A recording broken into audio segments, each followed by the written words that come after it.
If your thoughts are not truly you, then who's watching them? You wake up, brush your teeth, check your phone, thinking you're in control, that you're steering your life. But what if you're not the author of your own story? What if 95% of your actions, desires, and emotions are pre-written by something you don't even see? The subconscious isn't just a mental concept. It's the invisible architect of your reality. While you consciously plan success, your subconscious might be scripting sabotage. While you visualize love, it might be looping rejection. Every fear, every failure, every repeated emotion, they're not accidents. They're echoes. Echoes of the emotional coding stored deep inside you. You weren't born with these codes. They were installed by trauma, repetition, family, society. And now, like invisible strings, they move you without permission.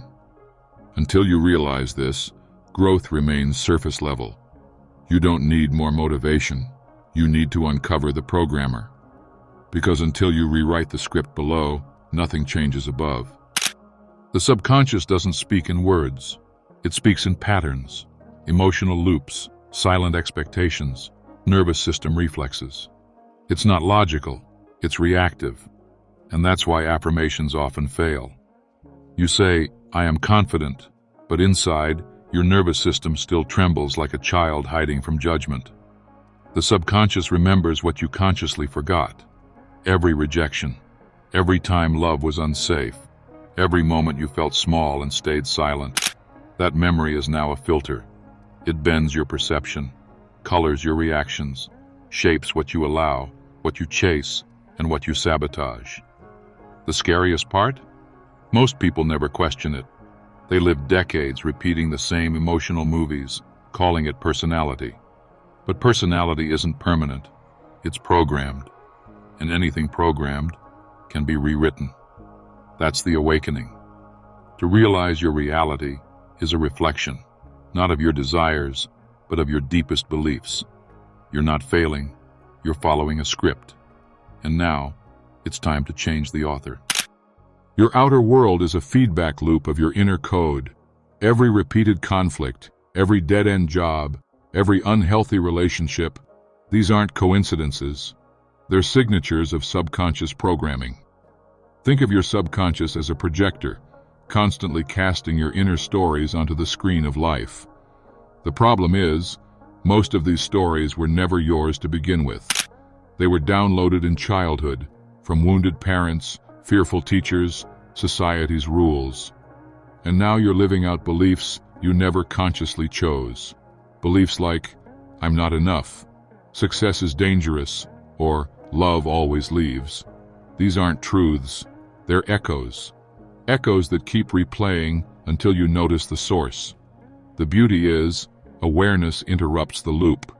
The moment you observe the pattern without judgment, you weaken its grip.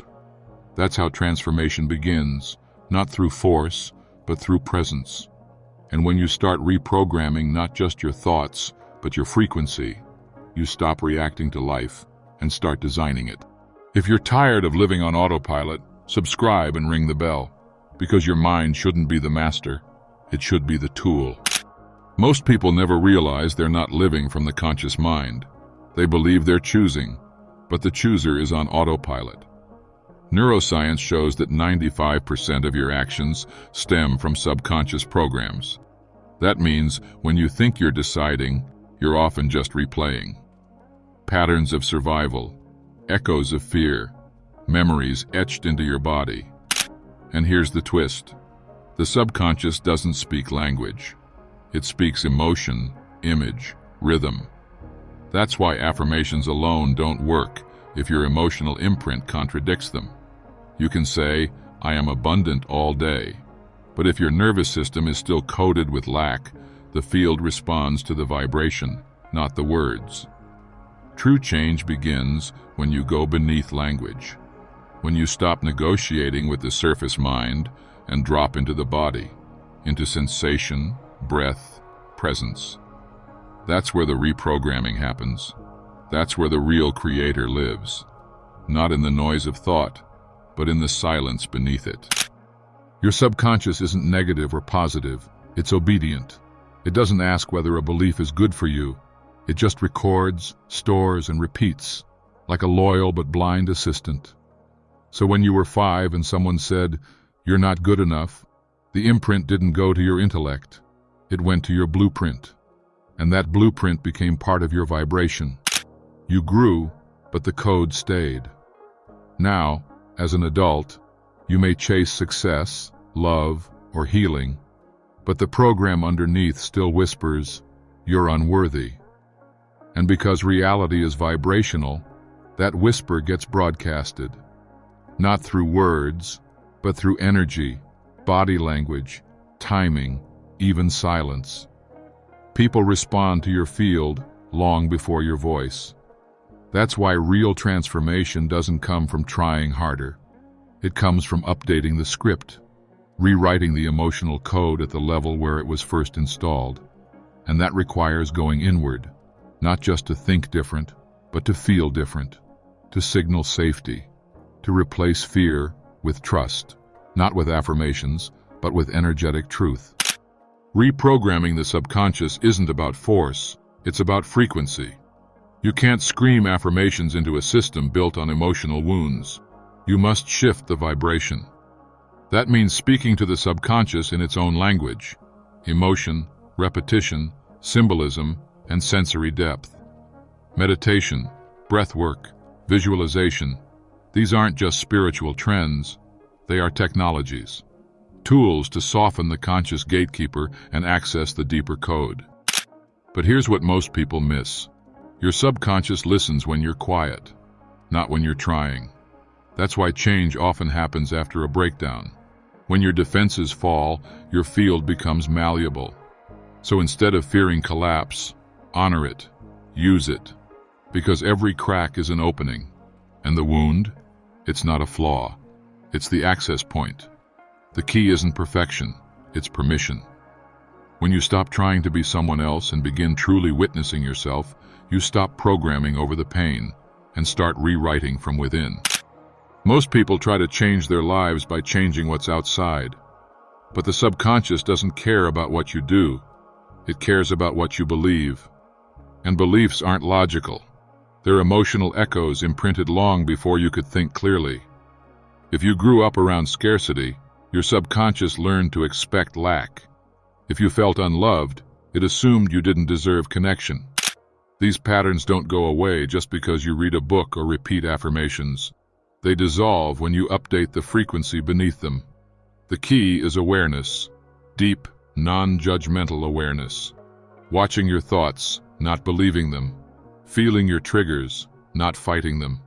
Because the moment you witness your inner patterns without flinching, you weaken their hold. And when that happens, something powerful begins to shift. Your energy detaches from the past and begins aligning with what you choose. Not what you inherited, not what you feared, what you consciously decide to become. Your subconscious mind is not a villain. It's not broken. It's just outdated. It's running programs that were installed when you were too young to question them. And now, as an adult, your job isn't to hate those patterns. It's to update them, gently, intentionally, from a place of sovereignty. Because your subconscious doesn't respond to force, it responds to repetition and resonance. The more you show it new patterns, the more it softens its grip on the old. The more you choose clarity, the less room there is for confusion. This is the hidden power most people never access, reprogramming not from fear, but from awareness, from choice, from truth. Your life is not random, it's a reflection. And the deeper you go into your inner code, the more authority you claim over the experience called reality. So the question is no longer, why is this happening to me? The real question is, what belief made this possible? And when you trace it back, feel it, and rewire it, that's when everything begins to shift. That's when you stop reacting and start creating. If your subconscious has been writing your life story, who's really been living it?